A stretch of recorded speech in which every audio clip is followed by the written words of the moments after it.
jazz en las rocas. El jazz no es para conocedores, es para quien lo quiere escuchar. Thank you for being here, David Valdez, jazz player, sax player, amazing sax player. So again, thank you. Cheers.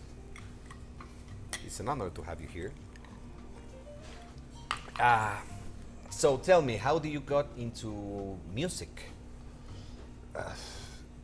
Very early. I started fourth grade, I think. Got Okay. into saxophone at fourth grade. Sax at fourth grade. Saxophone, yeah, alto saxophone at fourth grade. So I've been playing You're since I was almost the 8. same size as the Yeah, saxophone. exactly. I think so. That's almost 50 years or something like that. Okay. Where were you born? San Francisco, California, Bay Area. San Francisco, coolness. Right. So I grew up in the Bay Area. There's a lot of music. Love the Bay Area. Okay. Yeah. Great jazz happening, great teachers. Actually, I have these thoughts about how many talented, famous musicians have some phase that happened in San Francisco that it might not be famous, but I felt like they were, let's say, playing wherever they were. They going to New York because it was a Big Apple and play there, and they took sort of a vacation in San Francisco, and then they came back with great ideas. So something has to happen. So a lot There. of the players eventually went, they got good enough, they went to New York. Eventually Exactly. came back. Yeah, there's a big interchange. And the Fillmore, there was a lot of stuff happening at the Fillmore Theater, right? Yeah, there's a great jazz scene. There's all the Black Hawk, there's all these clubs happening. Great players would go through there. I don't know if it had a particular style or anything. That's what I think. It doesn't. It's not Not like an really. error or something, but they go there and things Yeah. happen after that. Everyone goes through there on the West Coast for sure. Yeah, coolness. There, no way. So, you didn't start with jazz. I did. Really? Yeah, I actually did start with Like jazz. 9 years old, and you said jazz. is my Almost. thing. By the time I was in junior high, I started with Charlie Parker. So 7th grade, playing Charlie Parker all the time. Got into bebop really early. Okay. So maybe by 8th grade, I wanted to be a bebop player. Oh, you had it. I think so. Yeah. Straight like an arrow. Coolness. And 50 years later, you were Here I playing am. sax, Still playing. Yeah. bebop. Yeah. Okay, cool. You knew what you wanted in life. I guess so. Are there musicians in your family? No, not really. No, they're artists. My father and mother were artists, so I kind of expected I might be an artist, or ended up playing music. They were supportive of the arts, so Okay. yeah. Coolness. And what were you listening? Obviously, Charlie Parker, but Charlie Parker, then Cannonball, Phil Woods, Coltrane, Sonny Rollins. I went through the whole thing. okay. When was this? Which decade was High this? school in the 80s, and then I went to Berkeley College of Music, Okay. in 86, I think, 86 you were studying at Berkeley, yeah. Berkeley. Yeah. Okay. A lot of good players there. Left in 89, came back to the Bay Area for a while. Okay. And then where do you live right now? Here. Mexico Why? City. Why not? It's Why? great. It's incredible. Yeah, this is the life here. Yeah, how long have you been here in Just a few weeks. I moved to Mexico back in August. I was living Okay. in Xalapa at first, Yep. traveling a little bit, living in Xalapa. And then a couple weeks ago, I moved here, got an apartment. Nice. And yeah, it's great to be here. Yeah. Welcome. Thank you. Great city, great jazz scene. It's incredible jazz scene. I think it's really, getting yeah. bigger. But also Xalapa has an amazing. For a small, yeah, incredible for a little city, right? Yeah, what's happening there? Because a lot of us we just hear about things Right. happening in Xalapa. but- Some good venues, some really good venues, and a lot of good players, and then all the music students. So all the kids are going out to all the concerts and the jam sessions. yeah. So pretty cool. I mean, after Mexico City, there's nothing even close, right? But I would say like right now it's where players are coming from. Players are coming from there, right? From the school, Yeah. from the college, right? And it's interesting to me because Xalapa, it's not a big city, it's not a cosmopolitan city, and I Not think at jazz goes along with cosmopolitan cities. Yeah. New York, San Francisco, London, Tokyo, Paris, they all have jazz scenes. Yeah. But Xalapa, it's right there. Up in the mountains there, yeah. Okay, cool. Any interesting new players?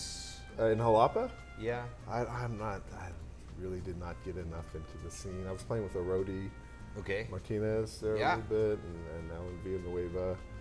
And He's up and coming. Oh. Alan Villanueva. I think is going to be one of the stars. I hope he's going to be one of the big stars because he has something. a lot of energy. Yeah. He's just a student of mine. He was a student of He yours. is still now, yeah. He is still. Yeah.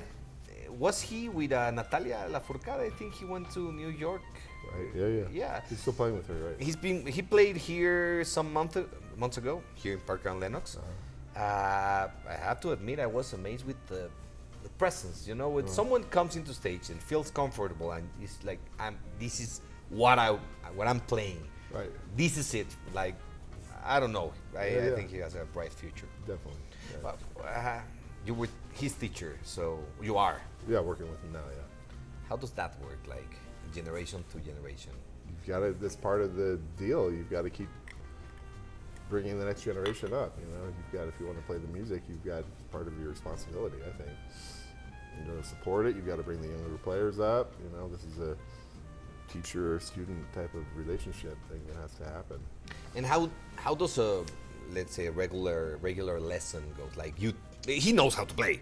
Yeah, I mean, we'll work on a particular strange thing or something, you know? Yeah. Something harmonically or whatever it is. So it's not toward the technique. It's more towards. Sometimes, yeah. Okay. Sometimes okay. technique, working on saxophone things, and sometimes just improvisation, harmony Coolness. type of ideas, yeah. Okay, you gotta listen to Alan Villanueva because he's well. Now I know why he's so good. Okay, coolness. So if someone wants to jump into jazz, let's say they have no idea, they just know they want to like jazz. They want to like it. What do? Listen to Kind of Blue? I don't Okay, know. great. The most popular jazz album of all time. Yeah. It's a good place to start, really. You know, anything Miles or there's just so much, right? Jazz is so huge. That's the thing. There's Like, how do you direct someone? You know, you direct someone to what do they like already? You know, do you like groove? Do they like orchestra stuff? Or they can because you can go with Duke Ellington, you can go with Coltrane, and it's a completely different thing. But yeah, well, Miles, I think it's a good recommendation. A lot of people that come to the podcast say Coltrane, and I think it can be harsh to start with Coltrane depending on the era. Or Sonny Rollins or something. Sonny Rollins as well, yeah. But Miles, how about the cool jazz era of Miles? Easy to be introduced to, not too challenging, right? Still interesting, but Yeah. Lee Conan's maybe, you know, the West Coast stuff. Yeah, the West Coast. Birth of the Cool, maybe. That's a good intro to get people in jazz. Any particular record you would have in mind? Like the flamenco sketches, right? With Miles and Gil Evans, maybe. Might be my favorite Miles record, flamenco yeah. sketches. Yeah. No one has ever said that here, so Yeah, okay, great it's going to album. be here. You can see. Okay, coolness. And what about right now? Anyone we should be? I am just so far out of the loop of any new young players. I try to keep up, and my students kind of tell me like, "Oh, check out this guy, this young guy."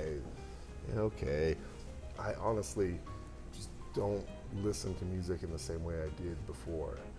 I was like hungry for it. I had to have this like huge amount of music coming in, and now I don't need as much. You know, I'm playing music all the time. Sometimes it's a distraction. Leave me alone. and Yeah, make me I've got my own doom. thing happening. I don't need all this input. That could sound bad, but that's kind of where I am right now. You know, if I listen to music, if it's related to what I'm doing or something, I gotta check it out, or I enjoy it still. Yeah, but I that's enjoy the it, but thing. it's not like I gotta have it.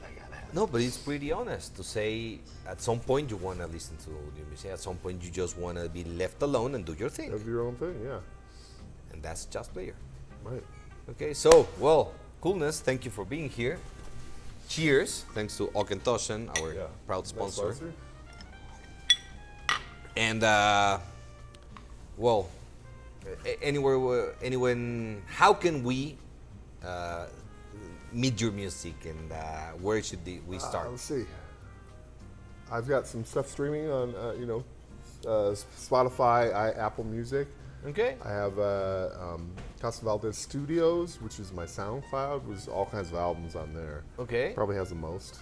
And SoundCloud, yeah. my website, davidvaldez.blogspot.com. Blogspot. There's David a lot Valdez of, yeah.